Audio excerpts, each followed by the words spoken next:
Respiratory system. जब हम लोग इसको डिनोट करते हैं तो हम लोग कुछ इस तरीके से लिख देते हैं, examination of respiratory system, RS. ठीक है। इन जनरल अगर हम लोग बात करें एग्जामिनेशन की, किसी पेशेंट को हम एग्जामिन करने वाले हैं तो डायरेक्टली हम लोग कोई सिस्टम नहीं देखने लगते हैं। एग्जामिनेशन में हम लोग सबसे पहले करते हैं जनरल एग्जामिनेशन, जो कि मैं हर चैप्टर में पढ़ाऊंगा। जनरल एग्जामिनेशन, ठीक है। इंसान मोटा है, पतला है, उसका हार्ट रेट कितना है, उसका बीपी कितना है। तो जनरल एग्जामिनेशन के दो मेन कंपोनेंट होते हैं, होते तो बहुत कंपोनेंट है। सबसे पहले मैं कह देता हूँ वाइटल्स ले लो, जिंदा है कि मर चुका है। ठीक है, उसका टेम्परेचर नाप लीजिए, हार्ट रेट ले लीजिए, रेस्पिरेटरी रेट ले लीजिए, ब्लड प्रेशर ले लीजिए। ठीक है। इसके अलावा आप लोग कुछ और चीजें देख लीजिए, जैसे उसमें देख लीजिए पैलर मतलब एनीमिया तो नहीं है, इक्टरस मतलब जॉन्डिस तो नहीं है। एक एक चीज पढ़ाई जाएगी जब इसका रेलेवेंस आएगा। साइनोसिस, ब्लूइश डिस्कलरेशन तो नहीं है उसकी पूरी बॉडी में। क्लबिंग कितना डिटेल में आप लोगों को पढ़ाया है। नेल्स देख लोगे, ठीक है, क्लब ज्यादा जाता होगा तो उसके नेल्स चेंज हो जाएंगे। और pallor icterus cyanosis clubbing. Lymphadenopathy, lymph node उसके नॉर्मल साइज के हैं कि नहीं हैं। लिम्फ नोड बड़े हैं तो या तो उसको इन्फेक्शन होगा, फॉर एग्जांपल टीबी, ट्यूबरक्लोसिस, या तो उसको कैंसर की प्रॉब्लम होगी, तब भी आपके लिम्फ नोड्स ज्यादा बड़े हो जाएंगे। इसके अलावा एडिमा, उसकी बॉडी में कहीं स्वेलिंग। ठीक है। तो ये आपके दो चीजें होती हैं जनरल एग्जामिनेशन में। एक तो आपका हो जाता है वाइटल्स, दूसरे आपके हो जाते हैं pallor icterus cyanosis clubbing lymphadenopathy and oedema. तो यहाँ पे अगर मैं बात करूं तो इस तरीके से लिख देते हैं, पैलर मान लो एब्सेंट है, इक्टरस मान लो एब्सेंट है, साइनोसिस मान लो एब्सेंट है, एडिमा मान लो एब्सेंट है, लिम्फेडिनोपैथी मान लो एब्सेंट है। तो जब भी आप किसी पेशेंट की फाइल देखोगे तो इस तरीके से जनरल एग्जामिनेशन डिनोटेड रहता है, और उसके जस्ट ऊपर आपको मिल जाते हैं वाइटल्स कि पेशेंट का टेम्परेचर कितना है, मान लीजिए 99 डिग्री फ़ारेनहाइट, हार्ट रेट कितना है 72 पर मिनट, रेस्पिरेट रेट कितना है 15 पर मिनट, बीपी कितना है 120/80 mmHg। ये सब चीजें जनरल चीजें हैं, तुम लोग हर चैप्टर में पढ़ोगे। ठीक है, इसलिए इस पे अभी फोकस नहीं कर रहे हैं। अभी हम चाहते हैं तुम लोग रेस्पिरेटरी सिस्टम को कैसे एग्जामिन करते हैं, एक एक चीज हम लोग देखते हैं। अब देखिए, यहाँ पे हम लोग कहेंगे सिस्टमिक एग्जामिनेशन। यहाँ पे हमारा जो सिस्टम इन्वॉल्व है वो रेस्पिरेटरी सिस्टम है। सिस्टमिक एग्जामिनेशन है ना, यहाँ पे जो सिस्टम है वो हमारा कौन सा है, रेस्पिरेटरी सिस्टम। डिनोट करोगे आप लोग आर एस से। ठीक है, काफी सिंपल है। तो जब भी केवल रेस्पिरेटरी सिस्टम की बात नहीं हो रही, कोई भी सिस्टम एग्जामिन करोगे तो वहां पे एक ऑर्डर से, है ना, पहले पेशेंट को ऊपर से देख लोगे, एक्सपोज करा के चेस्ट को, रेस्पिरेटरी सिस्टम है तो, और उसके बाद उसको टच करके देखोगे, फिर उसके बाद परकस करके देखोगे, फिर उसके बाद स्टेथ लगा के रेस्पिरेटरी मतलब ब्रीदिंग साउंड सुनोगे और एडेड ब्रेथ साउंड भी सुनोगे पेशेंट में। तो यहाँ पे ऑर्डर जो होता है यूनिवर्सल है, दुनिया के किसी भी कोने में चले जाओ। सबसे पहला चीज होता है इंस्पेक्शन, इंस्पेक्ट करोगे, देखोगे बिना टच किए। ठीक है, और उसके बाद पैल्पेशन करोगे, आप आराम से टच करोगे। ठीक है, यहाँ पे सी, यहाँ पे टच, और वहां पे फिर उसके बाद थर्ड आपका आ जाता है क्या, परकसन, है ना, पेशेंट को टैप कर सकते हो। ठीक है, और फिर उसके बाद ऑस्कल्टेशन। ऑस्कल्टेशन में हम लोग कहते हैं कि हम लोग स्टेथ का यूज कर सकते हैं। बहुत ही सिंपल है। तो चाहे कोई भी सिस्टम हम लोग एग्जामिन कर रहे हो, it is not only about respiratory system. अगर मैं कह रहा हूँ एब्डोमिनल सिस्टम, किसी के एब्डोमेन को भी एग्जामिन कर रहे हैं तो पहले इंस्पेक्शन करेंगे, फिर पैल्पेशन करेंगे, फिर परकसन करेंगे, और फाइनली हम लोग ऑस्कल्टेशन करेंगे। अगर एब्डोमेन का एग्जामिनेशन कर रहे हैं तो ऑस्कल्टेशन सुनेंगे बॉवेल साउंड के।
Welcome back. कितनी देर के लिए आवाज नहीं मिली आप लोगों को? माइक ऑन कर दिया है, कितनी देर आवाज नहीं मिली है? सर ओनली ज़्यादा टुवर्ड्स नहीं सर। सर ऑस्कल्टेशन के बाद सर। ठीक है, तो अभी मैं उस स्लाइड पे चलूंगा। तो यहाँ पे ऑस्कल्टेशन, तो यहाँ पे आप लोग चार चीज देख रहे हो, इंस्पेक्शन, पैल्पेशन, और उसके बाद क्या है, परकसन है, और फिर उसके बाद क्या है, ऑस्कल्टेशन है ना? तो मैं एक बार स्क्रीन फिर से शेयर किए देता हूँ, या यहाँ पे चैट सेक्शन में ही देख लीजिए। तो आपका सबसे पहला क्या है बताइए, जब कोई भी सिस्टम एग्जामिन कर रहे होगे तो सबसे पहली चीज क्या होगी जिसको आप लोग देखोगे? इंस्पेक्शन, है ना? आप लोग राइट, आप लोग ऊपर से बस देखोगे कि सारी चीजें जैसी एक नॉर्मल चेस्ट में या लंग की वजह से हो सकती हैं कि नहीं है। सेकेंड चीज, आप पेशेंट से पूछोगे वेदर यू कैन टच। तो अगर पेशेंट को टच कर रहे हो तो क्या करो, क्या कहोगे आप लोग उस चीज को? पाल्पेशन। अरे भी पैल्पेशन है, पैल्पेशन, ठीक है। और तीसरा क्या है, जब पेशेंट को आप लोग टैप करोगे, मतलब मिडिल फिंगर का यूज करके उसको परकस करोगे, ठीक है, परकसन। और फिर उसके बाद लास्ट में जब स्ट्रेस लगा के देखोगे तब क्या कहोगे उस चीज को? ऑस्कल्टेशन। ऑस्कल्टेशन, ठीक है। तो ये ऑर्डर नहीं भूलना है। चलिए स्क्रीन शेयर किए देते हैं।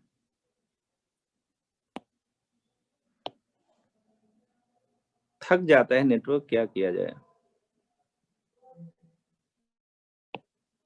तो ये इतनी चीजें मैंने बता दी है। अब आओ फ्रैंकली हम लोग डिस्कस करते हैं कि इंस्पेक्शन कैसे करते हैं।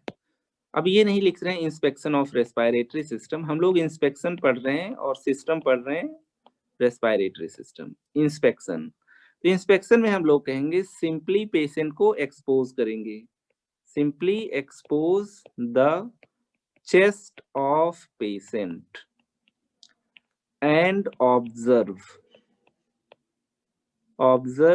रेलेवेंट थिंग्स, ठीक है, रेलेवेंट थिंग्स जो कि आप लोग देखोगे किसी पर्टिकुलर डिजीज से रिलेटेड होंगी। Not suppose to touch, you are not supposed to touch the patient. आगे चल के अगर आपको कोई प्रॉब्लम लगती है पेशेंट में तो उसको कंफर्म करने के लिए टच करके देख लीजिए। आपको लगता है उसकी हड्डी टेढ़ी है रीढ़ की, टच करके देख लीजिए, ठीक है। आपको लगता है ट्रेकिया किसी साइड डेविएट हो गई है, टच करके देख लीजिए। तो चीजें तो काफी सिंपल है ना? तो यहाँ पे पेशेंट को हम लोग केवल इंस्पेक्ट करेंगे, ठीक है, टच नहीं करेंगे। We are not suppose to touch the patient. अब इसके बाद हम लोग मान लीजिए देखते हैं किस ऑर्डर में हम लोग यहाँ पे देखेंगे, ठीक है। तो यहाँ पे बड़ी इंपॉर्टेंट चीज है, सबसे पहले तो हम लोग शेप ऑफ चेस्ट देख लेंगे, ठीक है। आइए तो पहली हेडिंग डाल लेते हैं, ए शेप ऑफ चेस्ट।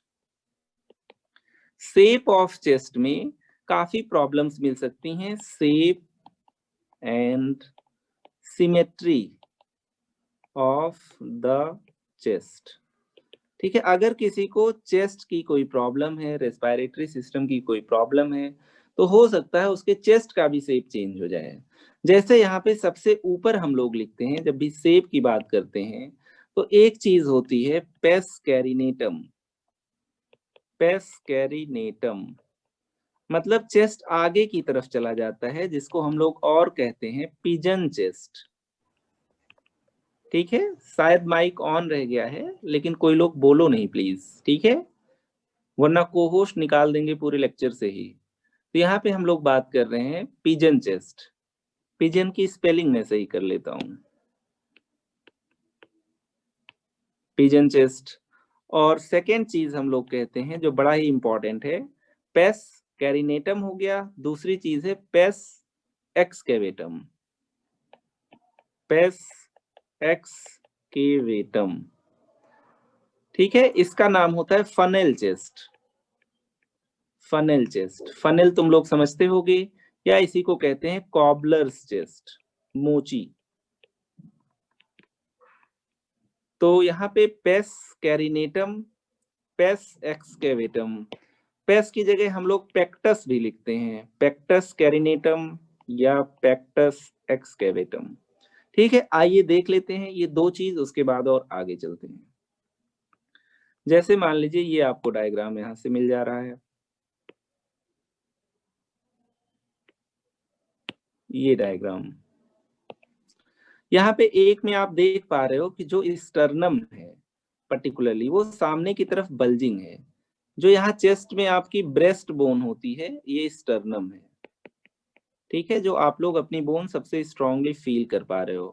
तो यहाँ पे क्या हो गई, ये बोन आगे चली गई है ना, प्रोजेक्ट कर रही है सामने की तरफ। तो ये वाली कंडीशन हो आपकी होती है पिजन चेस्ट। पिजन चेस्ट मतलब ये वाला हो गया पेस कैरिनेटम। जिनको अस्थमा वगैरह होता है या बार बार निमोनिया हुआ रहता है उनमें ये चीज हो सकती है। प्लस अगर विटामिन डी भी बॉडी में कम है तो भी बोनी चेंजेस होते हैं। तो ये रिकेट्स का भी मैनिफेस्टेशन है। दूसरी तरफ हम लोग कहेंगे, यहाँ पे आप लोग देख रहे हो स्टर्नम डिप कर गया है ना, तो इसी को हम लोग कहते हैं फनेल चेस्ट। फनेल तुम लोग समझते हो, फनेल चेस्ट या पेस एक्सकेवेटम, ठीक है। कॉबलर्स चेस्ट भी कहते हैं, कॉबलर्स चेस्ट। मोची लोग झुक के काम करते हैं, उनका भी चेस्ट कुछ इसी तरीके से हो जाता है। तो शेप ऑफ चेस्ट और सिमेट्री ऑफ चेस्ट भी हम लोग देखेंगे। दोनों तरफ के जो निपल का लेवल है वो सेम है कि नहीं है, दोनों तरफ चेस्ट सिमेट्रिकल है कि नहीं है ना। एक तरफ अगर स्वेलिंग होगी तो भी वो सिमेट्रिकल नहीं होगा। तो सबसे इंपॉर्टेंट चीज है यहाँ पे shape and symmetry of chest, है ना। इसका मतलब हो सकता है रेस्पिरेटरी सिस्टम में कोई प्रॉब्लम हो जिसकी वजह से बोन पे प्रेशर ज्यादा पड़ा हो और यहाँ पे चेस्ट का शेप ही चेंज हो गया हो, ठीक है। माइक कैमरा बंद कर लो जिन लोगों ने ऑन कर रखा है। चलिए, तो यहाँ पे इतनी चीजें हो गई। तो ये सब चीजें काफी सिंपल हैं। इसके अलावा आप लोगों ने सुना होगा अगर किसी को सीओपीडी होता है तो ऐसे केसेस में क्या होता है, बैरल शेप्ड चेस्ट हो जाता है, ठीक है। बैरल शेप में चेस्ट का एंटीरियर और पोस्टीरियर जो डायमीटर होता है वो चेंज हो जाता है, ठीक है। तो बैरल शेप चेस्ट की बात की लेते हैं। आइए, एक और शेप होता है जिसको आप लोग कहते हो बैरल शेप। तो ए हम लोगों ने देख लिया, फर्स्ट देख लिया पेस कैरिनेटम, फिर हम लोगों ने देख लिया पेस एक्सकेवेटम, फिर सी हम लोग देख लेते हैं barrel shaped chest. Barrel shaped chest,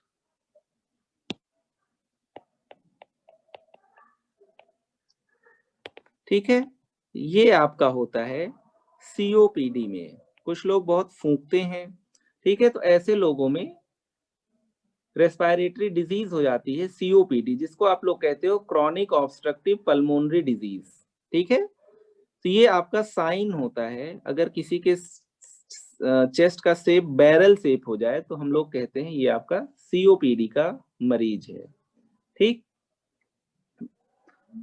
COPD का मतलब है क्रॉनिक ऑब्स्ट्रक्टिव, पढ़ेंगे पूरी डिजीज को, पल्मोनरी डिजीज, ठीक है। जैसे अस्थमा होता है, अस्थमा रिवर्सिबल होता है, आपने पेशेंट को नेबुलाइज कर दिया, पेशेंट कंफर्टेबल हो जाएगा। लेकिन सीओपीडी में प्रॉपर वो इरिवर्सिबल नहीं होगा, थोड़ी बहुत उसको रेजिडुअल प्रॉब्लम बनी हुई रहेगी, ठीक है। तो बैरल शेप चेस्ट समझने के लिए हम लोग चेस्ट के एंटीरियर, पोस्टीरियर और ट्रांसवर्स डायमीटर की बात करते हैं। आइए यहाँ पे एक डायग्राम इंसर्ट कर देते हैं, चीजें इजी हो जाएंगी। अगर आप लोग इस डायग्राम को अप्रिशिएट कर पा रहे हो तो ये आपका नॉर्मल शेप है। पहला वाला जो चेस्ट का शेप है ये नॉर्मल है, ठीक है। आप अगर इसकी बात करिए तो ये आपका आगे से पीछे का डायमीटर है, antero posterior diameter, AP diameter. इसी तरीके से एक आपका डायमीटर होगा इस शोल्डर से लेके दूसरे वाले शोल्डर तक, वो क्या होगा आपका ट्रांसवर्स डायमीटर होगा, ट्रांसवर्स डायमीटर। तो जो आपका चेस्ट होता है उसमें एंटीरो पोस्टीरियर डायमीटर कम होता है, ट्रांसवर्स डायमीटर ज्यादा होता है, ठीक है। मतलब ये जो आगे से लेके पीछे तक की है, स्टर्नम से लेके स्पाइन वाला, AP diameter is lesser than किससे, ट्रांसवर्स डायमीटर, साइड वाले डायमीटर से कम होता है, ठीक है। जो एक्चुअल इसका रेशियो होता है, ये तो इन्होंने एक एग्जांपल दे रखा है, एपी वर्सेस ट्रांसवर्स, ठीक है, ये होता है 5:7। अगर आपका एपी वाला 50 सेंटीमीटर है तो ट्रांसवर्स डायमीटर 70 सेंटीमीटर होना चाहिए। ठीक है, अगर यही दोनों बराबर हो जाएं, मान लीजिए मैंने कह दिया किसी को सीओपीडी हुआ, क्रॉनिक ऑब्स्ट्रक्टिव पल्मोनरी डिजीज, क्या होता है आगे बताएंगे।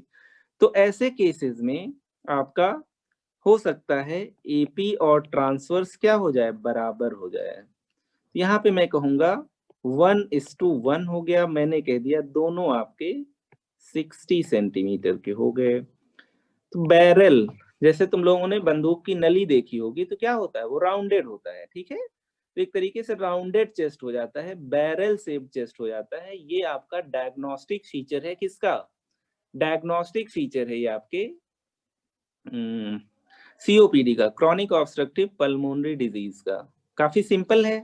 तो तुम लोगों ने दो चीजें देख लिया, पेक्स कैरिनेटम, पेक्स एक्सकैवेटम।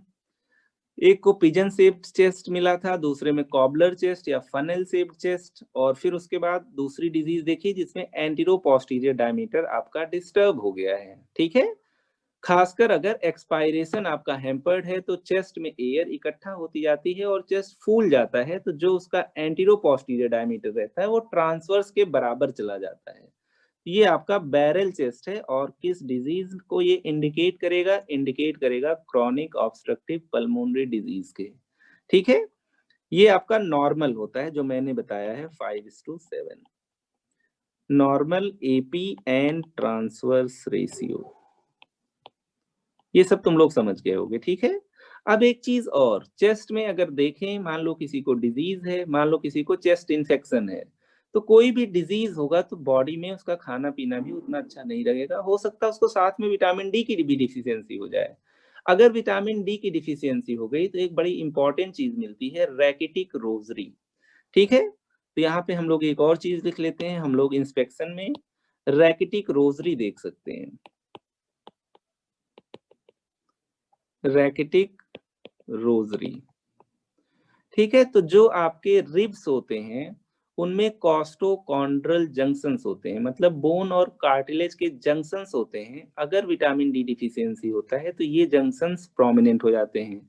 तो रिब्स में आप लोग देखोगे प्रोमिनेंस हो जाता है, प्रोमिनेंस ऑफ कॉस्टोकॉन्ड्रल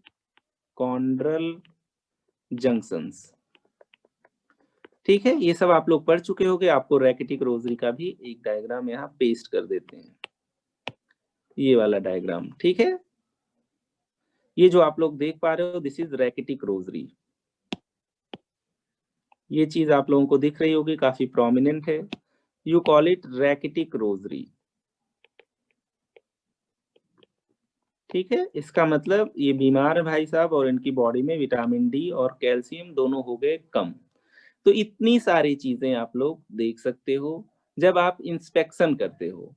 अब इससे भी एक इंपॉर्टेंट पॉइंट आज अगर आपको बता दें, तो यहाँ पे आप लोग देखोगे ट्रैकिया शिफ्ट किधर हुई है। सोचो, इंस्पेक्शन से ही आप लोग बता दोगे कि पेशेंट की ट्रैकिया किस तरफ शिफ्ट हुई है।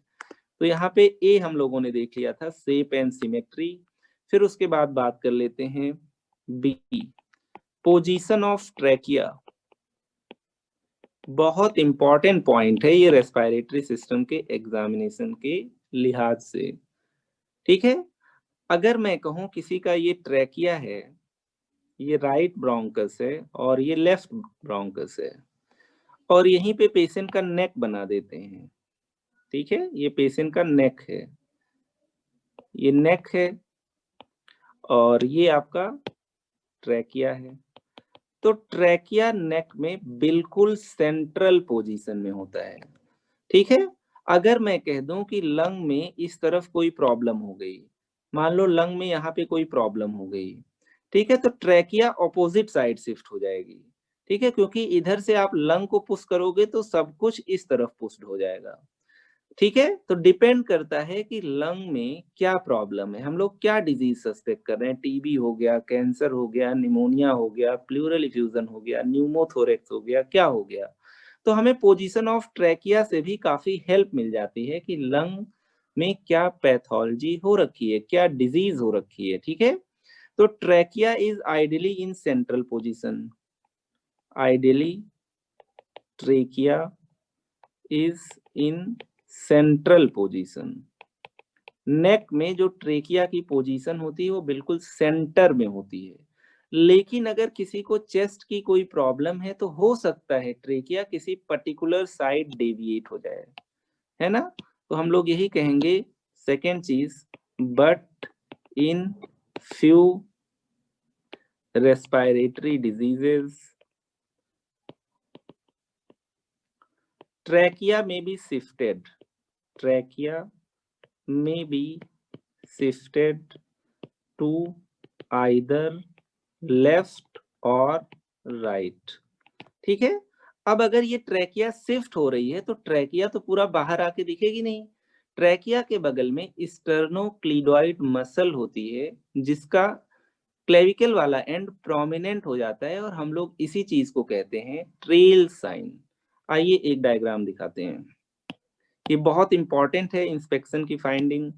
जैसे ये बाबा जी दिख रहे होंगे आप लोगों को, ठीक है।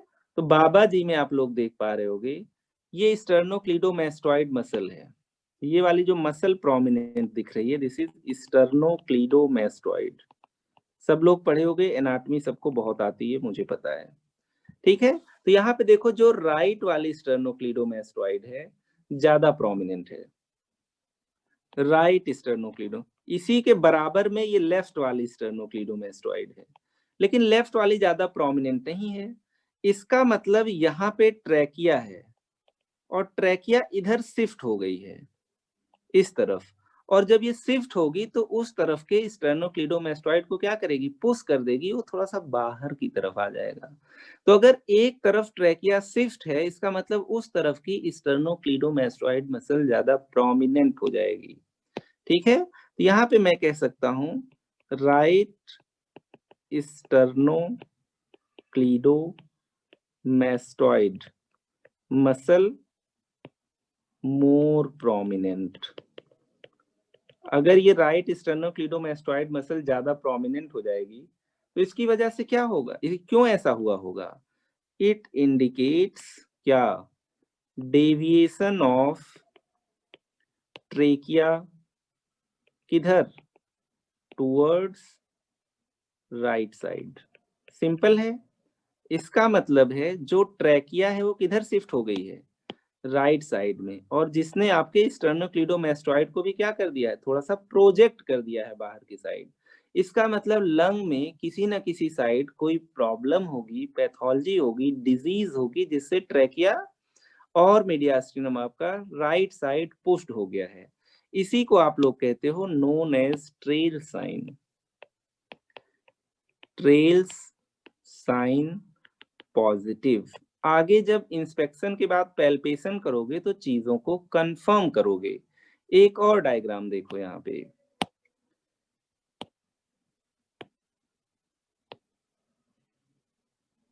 यहाँ पे भी अगर आप लोग फोकस करिए, कोई मैडम है होपफुली, तो यहाँ पे भी स्टर्नोक्लीडोमास्टोइड ये वाली ज्यादा प्रोमिनेंट दिख रही है आपको, ठीक है। तो यहाँ पे हम लोग कहेंगे राइट स्टर्नोक्लीडोमास्टोइड मास्टोइड मोर प्रोमिनेंट। आप लोग यहाँ पे देख भी पा रहे हो एरो से मोर प्रोमिनेंट, एरो इंडिकेट करा हल्का सा। आप लोग देखिए ये ट्रेकिया है, जो एक हल्का सा इम्प्रिंट लिए गई है ट्रेकिया है। ट्रेकिया किधर शिफ्ट हो गई है, राइट साइड ट्रेकिया डेविएट हो गई है। इसी को हम लोग क्या कह देते हैं, ट्रेल साइन पॉजिटिव, ठीक है। इसका मतलब कुछ न कुछ ऐसी प्रॉब्लम है जिससे ट्रेकिया की पोजीशन शिफ्ट हो चुकी है किसी पर्टिकुलर साइड पे। तो ट्रेल साइन हमें कहाँ पे देखना है, इंस्पेक्शन में देखना है, ठीक है। आगे चल के इसको टच करके भी हम लोग और पता कर लेंगे कि कंफर्म कर लेंगे कि ट्रैकिया वाकई शिफ्टेड है कि नहीं, जैसा दिख रहा है वैसा है। तो इस वजह से हम लोग पहले इंस्पेक्शन करते हैं, फिर उसके बाद पेशेंट में पैल्पेशन करते हैं। इंस्पेक्शन में उम्मीद है trail sign, shape and symmetry of chest आप लोगों को समझ आया होगा। Chat section.